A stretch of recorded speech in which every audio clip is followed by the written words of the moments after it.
Hello बच्चों, मैं स्मिता बिजलवान स्वागत करती हूँ आपका आईसीटी वर्चुअल क्लासरूम में।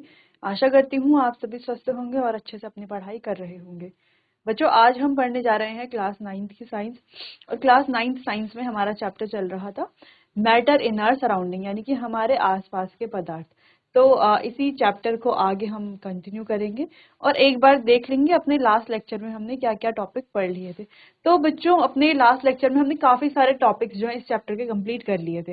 लास्ट में हम पढ़ रहे थे स्टेट्स ऑफ मैटर के बारे में। ठीक है, कि मैटर की कौन कौन सी अलग अलग अवस्थाएं हैं, जिसमें हमने देखा कि सॉलिड, लिक्विड और गैस, तीन स्टेट्स होती हैं मैटर की। अब जो सॉलिड स्टेट है, वहां पर जो है ये जो मैटर, उसकी मैटर के जो पार्टिकल्स हैं उनकी क्या कैरेक्टरिस्टिक्स होती हैं, सॉलिड के पार्टिकल्स की, लिक्विड के पार्टिकल्स की क्या कैरेक्टरिस्टिक होती है और गैसेस के पार्टिकल की क्या कैरेक्टरिस्टिक्स होती हैं। चलिए, तो इसके बारे में ही हम बात कर रहे थे। एक बार उन कैरेक्टरिस्टिक्स को थोड़ा सा रिवाइज कर लेंगे, ठीक है? क्योंकि बच्चों, अब हमें जो है इन कैरेक्टरिस्टिक से रिलेटेड कुछ क्वेश्चंस भी आगे करने हैं, ठीक है? इसीलिए कैरेक्टरिस्टिक को एक बार हम रिवाइज कर लेंगे। तो सबसे पहले सॉलिड स्टेट, इनका डेफिनेट शेप होता है, ठीक है, और डेफिनेट साइज होता है।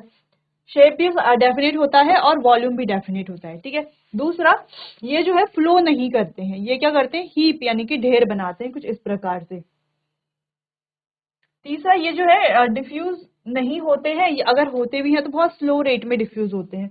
अगला, इनके जो पार्टिकल्स हैं उनके बीच में जो फोर्स ऑफ अट्रैक्शन है वो बहुत ज्यादा होती है, ठीक है। और अगर हम डेंसिटी की बात करें तो लिक्विड और गैसेस के कंपैरिजन में इनकी जो डेंसिटीज है काफी ज्यादा होती है, हायर होती है। फिर हमने लिक्विड की बात की थी। लिक्विड का जो वॉल्यूम है वो तो डेफिनेट होता है, लेकिन शेप जो है बच्चों वो डेफिनेट नहीं होता। अगर हम शेप की बात करें तो लिक्विड जो है वो जिस कंटेनर में हम डालते हैं उसी कंटेनर का शेप ले लेते हैं। तो वॉल्यूम जो है वो डेफिनेट है, लेकिन शेप डेफिनेट नहीं है। दूसरा, इन्हें जो है फ्लूइड भी कहा जाता है और इनकी टेंडेंसी होती है फ्लो करने की, ठीक है। नेक्स्ट, अगर हम बात करें डिफ्यूज होने की बात करें तो ये जो है सॉलिड के कंपैरिजन में थोड़ा बहुत डिफ्यूज हो सकते हैं, ठीक है।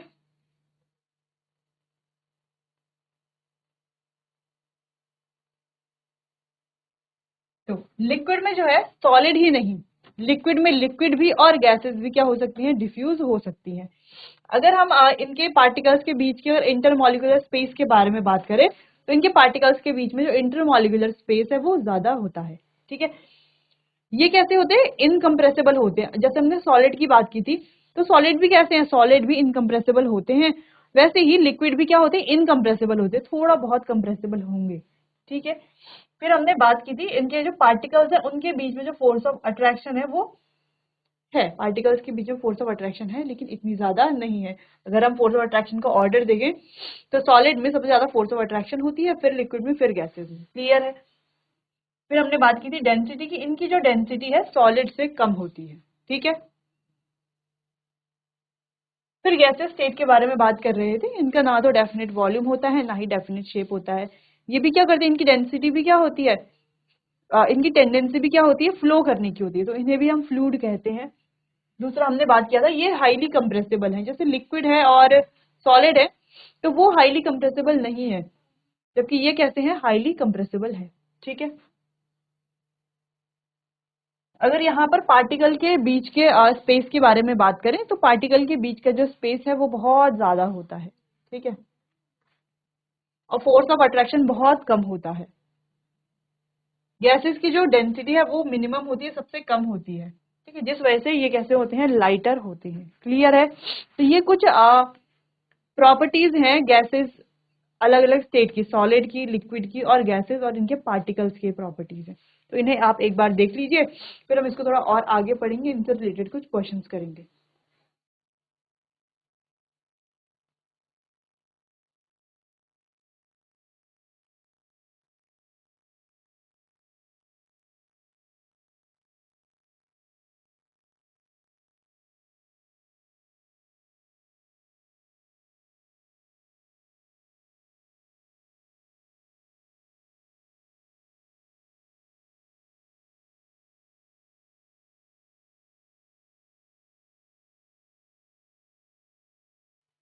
चलिए, तो यहाँ पर हमने प्रॉपर्टीज पढ़ ली हैं तीनों की।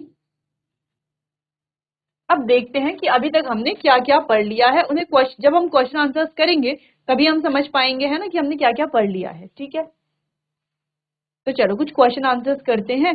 और इन क्वेश्चन आंसर्स के बीच में प्रॉपर्टीज तो आती रहेंगी क्योंकि उन्हीं के बेसिस पर ही हम ये क्वेश्चंस कर रहे हैं, या मैटर की जो प्रॉपर्टीज हैं उनके बेसिस पर हम ये क्वेश्चन कर रहे हैं। तो हम क्या करते रहेंगे, बीच बीच में सब कुछ रिवाइज भी करते रहेंगे। ठीक है,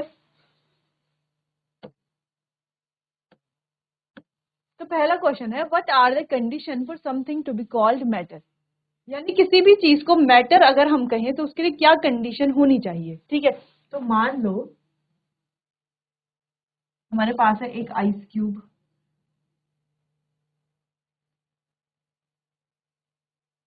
ठीक है, एक आइस क्यूब है, एक बीकर है और बीकर में भरा हुआ है पानी।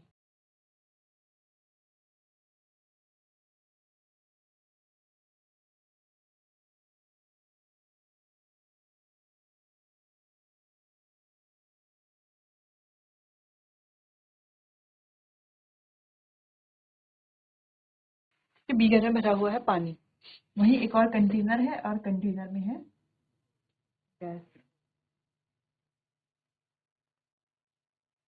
अब इन तीनों को हम मैटर कह रहे हैं। क्यों कह रहे हैं, क्योंकि ये क्या कर रही हैं, ऑक्यूपाइज स्पेस,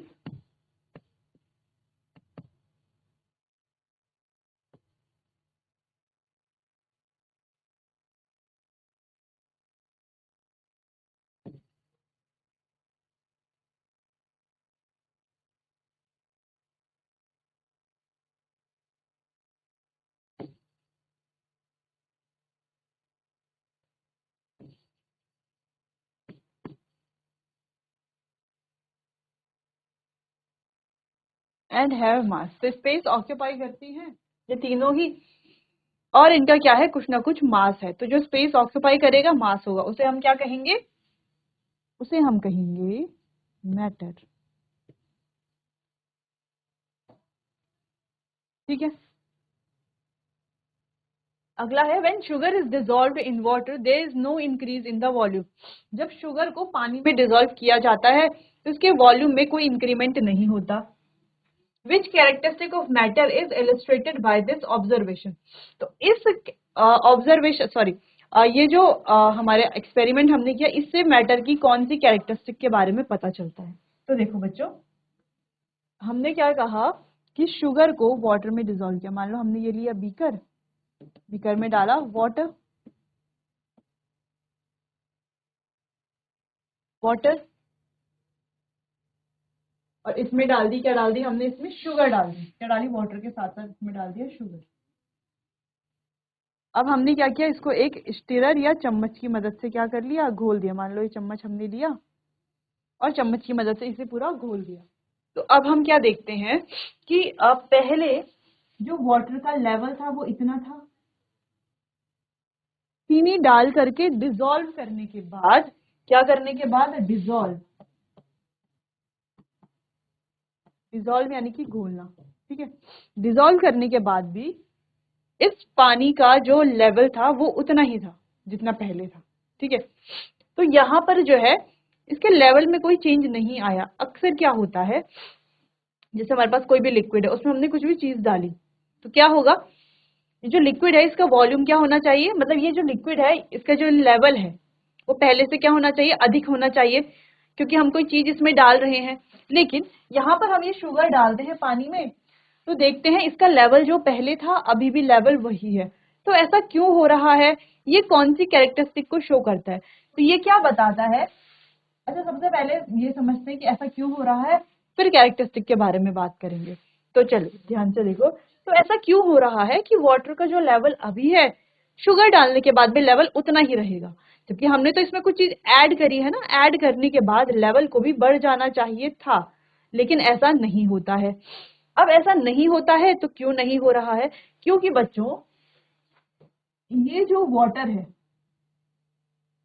क्या है, वाटर है, इसके जो पार्टिकल्स हैं इनके बीच में क्या है, वाटर के पार्टिकल्स के बीच में क्या है, स्पेस है, खाली जगह है। अब इस स्पेस में, इस खाली जगह में शुगर के पार्टिकल्स क्या हो जाते हैं, चले जाते हैं और उस स्पेस को ऑक्यूपाई कर लेते हैं। मान लीजिए यहाँ पर आपके पास ये बैठने के लिए कोई सिटिंग अरेंजमेंट यहाँ पर हुआ है, ठीक है, और यहाँ पर ये जो है ये जगह है बैठने की, 1 2 3 4 5 6। मान लो ये 6 वाला किसी ने ऑक्यूपाई कर लिया है, 5 भी ऑक्यूपाई कर लिया, 3 भी, 2 भी, 1 भी, सारे सारे सीट्स में कोई ना कोई बैठा है, लेकिन 4 वाला जो है खाली है, ठीक है। अब कोई व्यक्ति आकर के 4 वाली सीट में बैठेगा तो यहाँ पर एक और नया कंपार्टमेंट बनेगा क्या, नहीं बनेगा, है ना, क्योंकि जो कोई व्यक्ति आया है उसने क्या किया, ये जो सीट खाली थी वहां पर सीट उसने क्या कर ली है, अब ऑक्यूपाई कर ली है, ठीक है। अब करिए सीट ऑक्यूपाई, तो ये अभी भी उतना ही रहेगा। अब मान लो कोई और व्यक्ति आ गया, ठीक है, तो अब हमें कंपार्टमेंट क्या करना पड़ेगा, बढ़ाना पड़ेगा, ठीक है, क्योंकि अब यहाँ पर जो है कोई स्पेस नहीं बचा हुआ, लेकिन जब तक यहाँ पर स्पेस था तब तक हमने कोई कंपार्टमेंट नहीं बढ़ाया, ठीक है। तो वैसे यहाँ पर हो रहा है, जैसे आप समझ सकते हो कि वाटर के जो पार्टिकल्स हैं उनके बीच में है स्पेस। अब ये जो शुगर है ये चला जाता है उन स्पेस में और उन स्पेस को क्या कर लेता है, ऑक्यूपाई कर लेता है। जैसे यहाँ पर पर्सन ने 4th स्पेस को ऑक्यूपाई किया था, वैसे ये भी क्या कर लेता है, उस स्पेस को ऑक्यूपाई कर लेता है, वाटर के स्पेस को, जिस वजह से वाटर का जो लेवल है वो उतना ही रहेगा, ठीक है। लेकिन हाँ, अब जो है चीनी ने सारा स्पेस ऑक्यूपाई कर लिया है। अब अगर इसमें हम और शुगर डालते रहेंगे, मान लो 2-3 चम्मच और डाल दी शुगर, तो लेवल बढ़ेगा क्या, हाँ बिल्कुल बढ़ेगा, और वो जो शुगर है वो डिसॉल्व भी नहीं होती। इसे कहा जाता है सैचुरेशन, यानी कि ये जो वाटर है अपनी सैचुरेशन पॉइंट तक पहुंच गया है, अब ये और सब्सटेंस को डिसॉल्व अपने अंदर नहीं कर सकता है, ठीक है। तो क्या हम ये जो इसकी जो सैचुरेशन पॉइंट है क्या इसको बढ़ा सकते हैं, हाँ बढ़ा सकते हैं। हम क्या करेंगे, इस ये जो मिक्सचर, ये जो सॉल्यूशन हमने बनाया इसे बॉईल कर लेंगे। बॉईल करने से यानी कि टेम्परेचर बढ़ने पर सॉल्युबिलिटी भी बढ़ जाती है, तो इसकी सॉल्युबिलिटी भी बढ़ेगी। अच्छा, ये सारे लिक्विड के लिए नहीं होता कि सारे लिक्विड का टेम्परेचर बढ़ेगा तो सॉल्युबिलिटी बढ़ेगी, नहीं, सारी चीजों के लिए भी नहीं होता। लेकिन हाँ, वाटर के साथ जब हम शुगर डालेंगे तो शुगर को डिसॉल्व करने के लिए इसकी जो सॉल्युबिलिटी है, घुलनशीलता है, वो बढ़ेगी जब हम टेम्परेचर को बढ़ाएंगे, ठीक है। चलो फिलहाल हमें इतना ही, यहाँ पर हमें हमारे लिए इम्पोर्टेंट यही है कि वाटर के पार्टिकल्स में होते हैं, वाटर में जो पार्टिकल्स हैं उनके बीच में क्या होता है, स्पेस होता है, जो शुगर के पार्टिकल्स क्या कर लेते हैं, ऑक्यूपाई कर लेते हैं, जिस वजह से लेवल जो है वो इंक्रीज नहीं होता। तो ये क्या कैरेक्टरिस्टिक शो करता है, ये शो करता है कैरेक्टरिस्टिक कि मैटर के जो पार्टिकल्स हैं उनके बीच में क्या होता है, इंटरमॉलिक्यूलर स्पेस होता है। क्या होता है, इनके पार्टिकल्स के बीच में इंटरमॉलिक्यूलर स्पेस, या हम कहें पार्टिकल्स के बीच में स्पेस होता है, ठीक है। तो वही यहाँ पर लिखा गया था, characteristic of matter illustrated by this observation is that particle of matter have spaces between them, यानी कि मैटर के जो पार्टिकल्स हैं उनके बीच में क्या होता है, स्पेस होता है। तो 2 क्वेश्चन हमने कर लिए हैं, काफी अच्छे से आपको समझ भी आए होंगे। बढ़ते हैं अगले क्वेश्चन की तरफ। अगला क्वेश्चन है, व्हेन एन इंसेंस स्टिक, अब ये इंसेंस स्टिक क्या है, अगरबत्ती है, ठीक है, अगरबत्ती लिखा भी है यहाँ पर, is lighted on one corner of a room, its fragrance spread in the whole room quickly. तो जब किसी अगरबत्ती को किसी कमरे के एक कोने पर जो है जलाया जाता है तो इसकी जो स्मेल है पूरे कमरे तक क्या होने लगती है, फैलने लगती है, ठीक है। Which characteristic of particle of matter is illustrated by this observation, तो इस ऑब्जर्वेशन से मैटर के जो पार्टिकल हैं वो उसकी कौन सी कैरेक्टरिस्टिक शो होती है इस एक्सपेरिमेंट से। तो देखो इस तरीके से हमारे पास है एक इंसेंस स्टिक,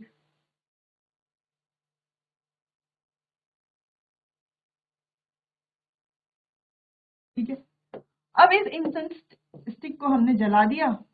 अब जैसे ही हम इस इंसेंस स्टिक या अगरबत्ती बोल लेते हैं, अगरबत्ती को जलाते हैं, वैसे ही इसकी जो खुशबू है ये दूर दूर तक फैलने लगती है, हर जगह फैलने लगती है।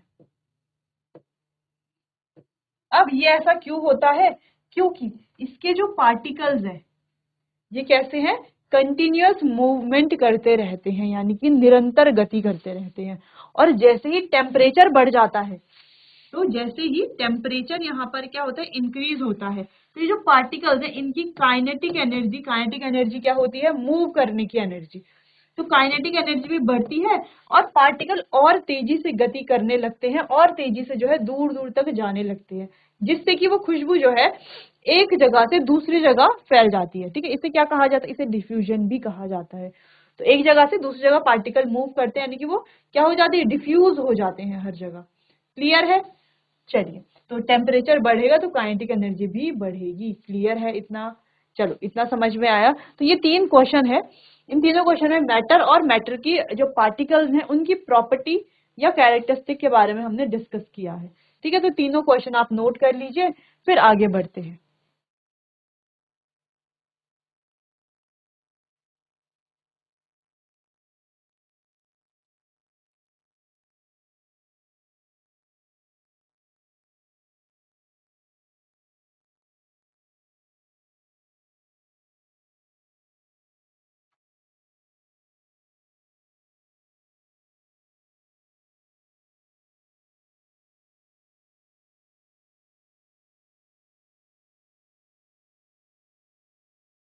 चलिए, तो ये क्वेश्चंस तो आपने नोट कर लिए होंगे, समझ में भी आ गए होंगे। आगे बढ़ते हैं, कुछ और क्वेश्चंस करते हैं। ठीक है, अगला question, a piece of chalk can be broken into small particles by hammering, यानी कि हथौड़ा मार करके ये जो चॉक का पीस है, इस तरीके से, क्या है ये, चॉक का पीस है। अब हथौड़ा मार करके इस चॉक के पीस को हम तोड़ सकते हैं आसानी से।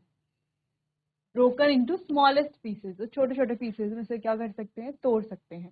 ठीक है, तो मान लो हमने इसमें हथौड़ा मारा, तो ये क्या हो जाएगा, इस तरीके से ब्रोक हो जाएगा, है ना, अलग अलग पीसेस में टूट जाएगा। ठीक है,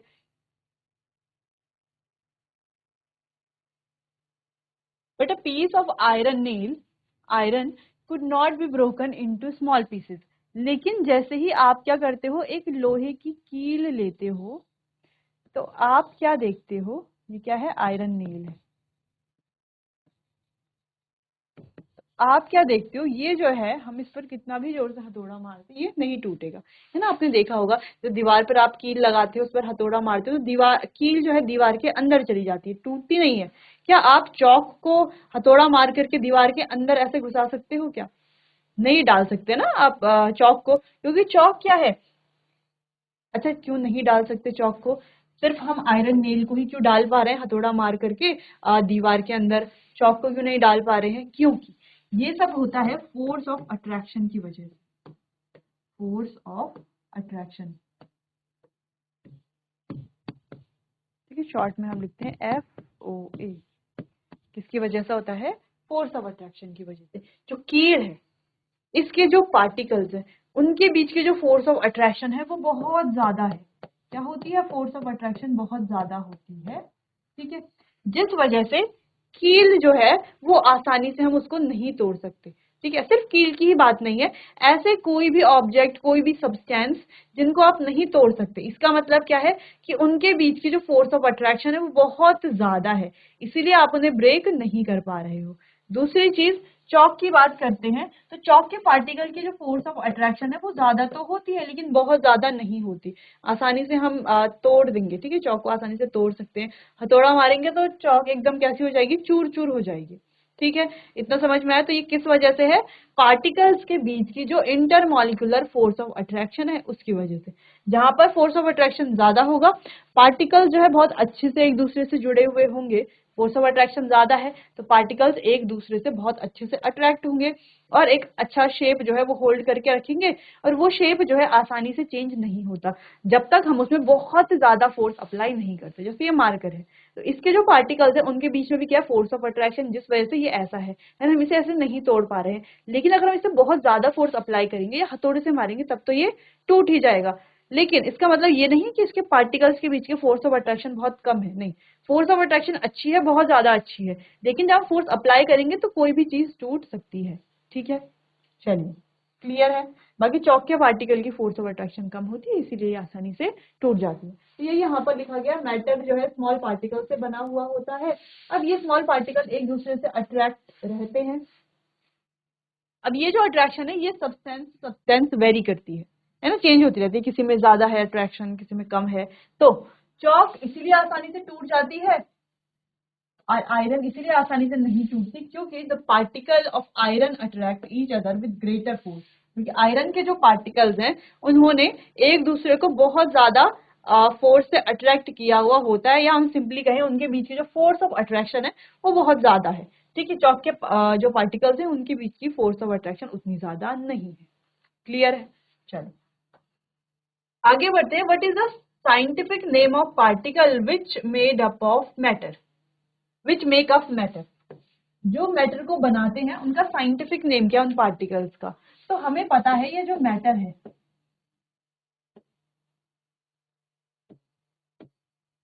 ठीक है, कोई भी चीज है मैटर, मैटर यानी कि जो भी स्पेस घेरता है और जिसका कुछ ना कुछ वजन होता है ना। Anything that occupy space and have मास, जो स्पेस ऑक्यूपाई करेगा और जिसका मास होता है उसे ही हम क्या कहेंगे, मैटर कहेंगे।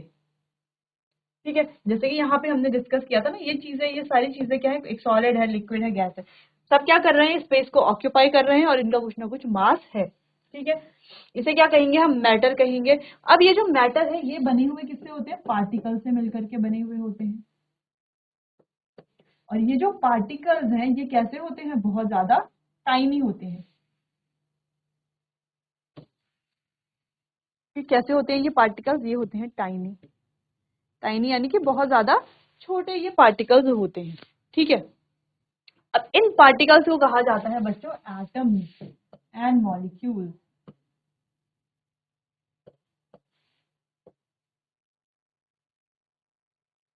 ठीक है, अगर हम सिंपली कहें एटम मिलकर के बनाते हैं मॉलिक्यूल को और मॉलिक्यूल मिलकर के बनाते हैं मैटर को।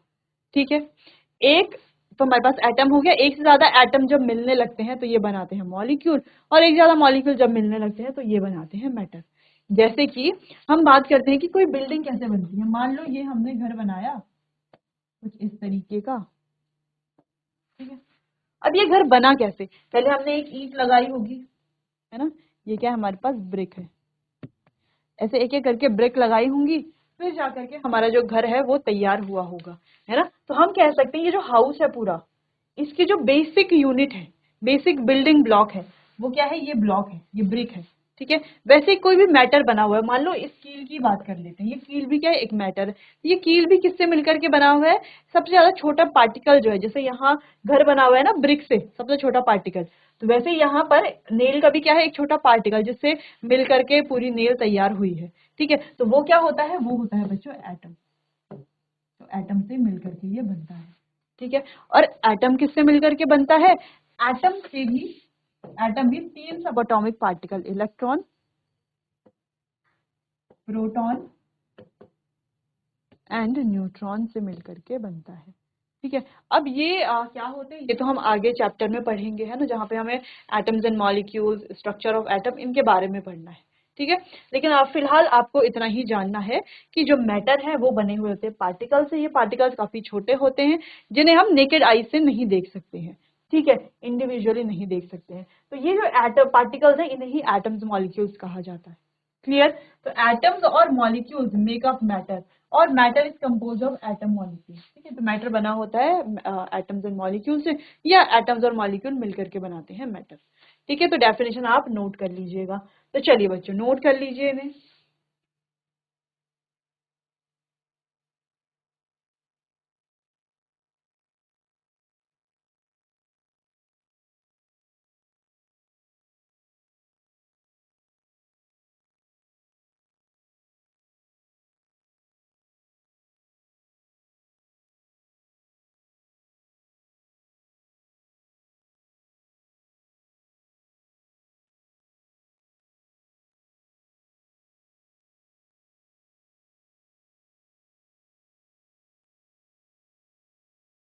चलिए आगे बढ़ते हैं अगले क्वेश्चन की तरफ। अगला क्वेश्चन है, what is the general name of rigid form of matter. तो मैटर की रिजिड फॉर्म को कहा जाता है सॉलिड, और फ्लूइड फॉर्म को लिक्विड और गैस। हमने कहा था फ्लूइड लिक्विड भी होते हैं और गैस भी होते हैं, क्योंकि ये इनकी टेंडेंसी क्या होती है, फ्लो करने की। सॉलिड की टेंडेंसी फ्लो करने की नहीं होती, ये हीप्ड करते हैं, यानी कि ढेर बनाते हैं। ठीक है, अगला है, out of solid liquid and gas which one has, यानी कि मैक्सिमम मूवमेंट ऑफ पार्टिकल्स। तो किसके पार्टिकल सबसे ज्यादा मूव करते हैं, जैसे हमने बात भी की थी कि कौन से पार्टिकल सबसे ज्यादा डिफ्यूज करेंगे यानी कि मूवमेंट करेंगे, तो वो करते हैं गैस के पार्टिकल्स, सबसे ज्यादा मूवमेंट।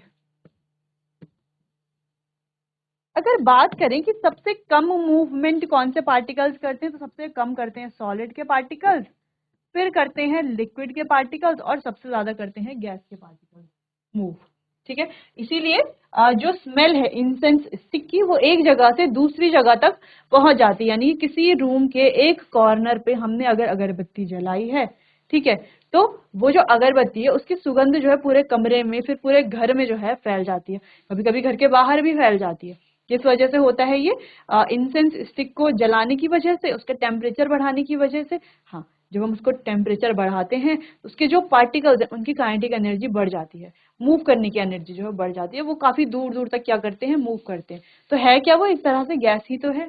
ठीक, अगला मैक्सिमम इंटर पार्टिकल अट्रैक्शन, यानी कि पार्टिकल के अंदर जो है अट्रैक्शन, जिसे हम फोर्स ऑफ अट्रैक्शन भी कहते हैं। तो सबसे ज्यादा फोर्स ऑफ अट्रैक्शन किसके पार्टिकल्स में होता है? सॉलिड के पार्टिकल्स में। और सबसे कम फोर्स ऑफ अट्रैक्शन होता है गैसेस के पार्टिकल्स में। क्लियर है? Minimum space between particles, particle के बीच में सबसे कम स्पेस। ठीक है, स्पेस की अगर हम बात करें तो सबसे ज्यादा स्पेस होता है गैस के पार्टिकल्स में, सबसे उसके बाद होता है लिक्विड, और सबसे कम स्पेस होता है सॉलिड के पार्टिकल्स के बीच में। क्लियर है? तो सबसे कम स्पेस किसके पार्टिकल के बीच में? सॉलिड के पार्टिकल के बीच में। सबसे ज्यादा स्पेस गैसेस के पार्टिकल के बीच में। ठीक है, अब जो सॉलिड के जो पार्टिकल्स हैं वो क्या होते हैं बच्चों? क्लोजली पैक्ड होते हैं इस तरीके से। इस वजह से यहाँ पर जो स्पेस है वो नहीं होता है। अब लिक्विड के जो पार्टिकल है वो काफी दूर दूर, काफी नहीं थोड़ा बहुत दूर दूर होते हैं, इस वजह से यहाँ पर जो स्पेस है वो होता है। और गैस के जो पार्टिकल है वो तो काफी दूर दूर होते हैं, जिस वजह से यहाँ पर जो है स्पेस बहुत ज्यादा होता है। ठीक है, क्लियर है? यहाँ पर ये दोनों क्वेश्चन समझ में आए, इजी क्वेश्चंस हैं, वैसे आप आसानी से कर लोगे अगर आपने अच्छे से जो है सारे कैरेक्टरिस्टिक्स को पढ़ा है। कौन कौन सी कैरेक्टरिस्टिक्स? सॉलिड, लिक्विड और गैसेस के कैरेक्टरिस्टिक्स तो है ही, लेकिन मैटर के जो पार्टिकल्स हैं उनकी कैरेक्टरिस्टिक्स, जो 4-5 कैरेक्टरिस्टिक्स हमने अलग से पढ़ी थी। ठीक है, तो वहां पे हमने ये सारे ऑर्डर भी देखे थे, है ना, सॉलिड, लिक्विड और गैस वाले। तो वो अगर आपने ध्यान से पढ़ा है तो आप आसानी से ये क्वेश्चन कर लोगे। तो चलो नोट करो इतना।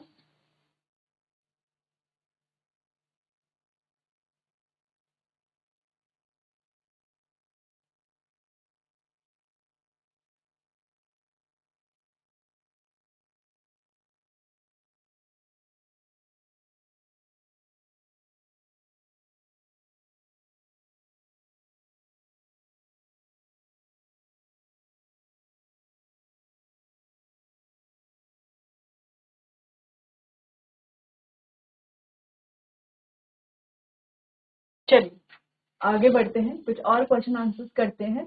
Name the physical state of matter which can be easily compress. Compress करना यानी कि संपीड़ित करना, तो ऐसी फिजिकल स्टेट बतानी है हमें।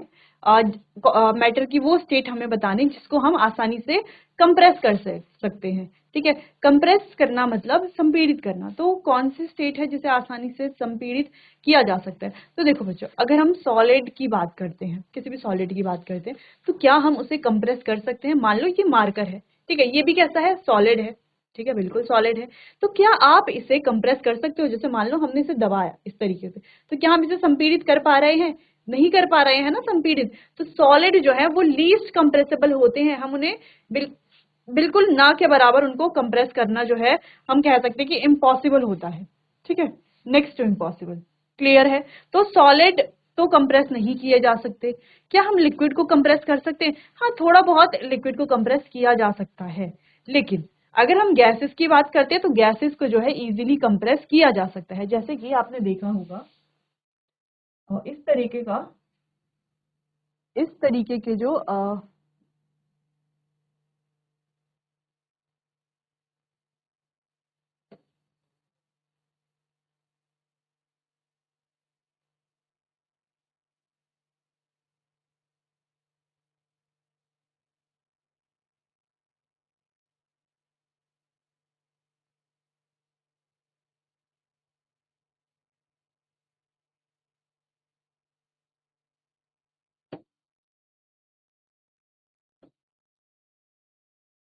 ठीक है, इस तरीके के जो है गैस सिलेंडर एलपीजी के, एलपीजी, ठीक है, लिक्विफाइड पेट्रोलियम गैस। तो एलपीजी के आपने गैस सिलेंडर्स देखे होंगे, तो इन सिलेंडर्स को कभी आपने शेक करके उठाया है? ठीक है, कभी आपने उठा करके शेक किया है इनको, या आपने इस तरीके के स्प्रे बॉटल्स देखे होंगे जिसे हम परफ्यूम भी कहते हैं।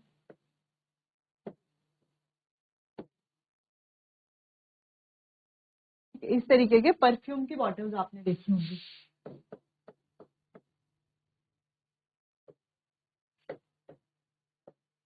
परफ्यूम स्प्रे ऐसे आपने देखे होंगे।